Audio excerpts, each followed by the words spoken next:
My name is Alanoud الشارخ, and I'm a Kuwaiti women's rights activist and political researcher. I have a PhD in comparative feminist literature from the School of Oriental and African Studies in London. I'm currently the Senior Fellow for Regional Politics at the International Institute of Strategic Studies, working out of their Middle East office in Bahrain. Kuwait is often held as a progressive model amongst GCC and Arab states for its attitude to women, but it still has many issues of legal concern when it comes to housing, nationality, and personal status laws. As I was pursuing my PhD, I became increasingly frustrated at the arbitrary limitations placed on women because of culture and tradition.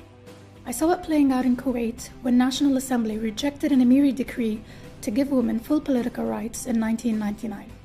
At that point, I was about to become a mother to a baby girl, and I vowed I would do everything I could to bring her into a country where her voice mattered.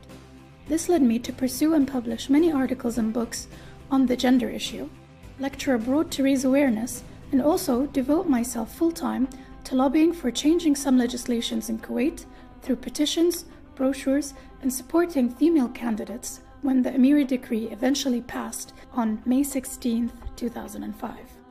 But today, Kuwaiti women have taken a huge step back. After 7 years of active political engagement, no woman made it to parliament or to cabinet. The rise of Islamic rhetoric in politics, cultural resistance, and harsher judgments on female candidates are all threats to women's political progress in Kuwait. In recent years, women have achieved great things in changing legislation where passport laws are concerned and made strides in getting their issues on the table. It's a shame if all that progress gets lost now in a turning anti-woman conservative tide. I first became involved in women's activism through marches, attending National Assembly sessions, and petitioning the local police stations to allow us to exercise our constitutional voting rights. As I completed my thesis, it became clear to me that we needed to change our image at home and abroad, so I focused on publications, lectures, and conferences, all aiming to highlight the struggle of women on the ground to integrate themselves politically. In 2008, I was a Fulbright visiting scholar from the Islamic world, teaching on women in Islam in Whittier, California, the first ever woman or Kuwaiti to be on this program.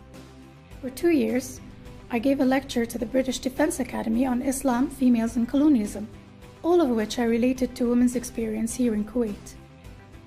It's challenging to get past people's ingrained sexist and racist notions. My book on the rise of feminist consciousness got translated by the Higher Cultural Council of Egypt into Arabic and distributed at the Cairo Book Fair. It's an immense honor to get recognized by Arab intelligentsia as a GCC scholar because most GCC scholars tend to get marginalized.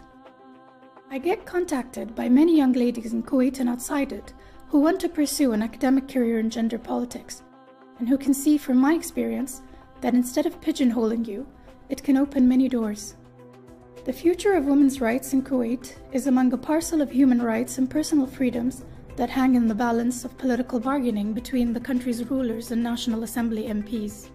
We have to consider the lack of female representation after the 2012 elections a minor setback and fight to regain our political foothold and continue to break glass ceilings in judiciary appointments for women and in appointing a female district attorney, just like we did in our first female police cadets in 2010.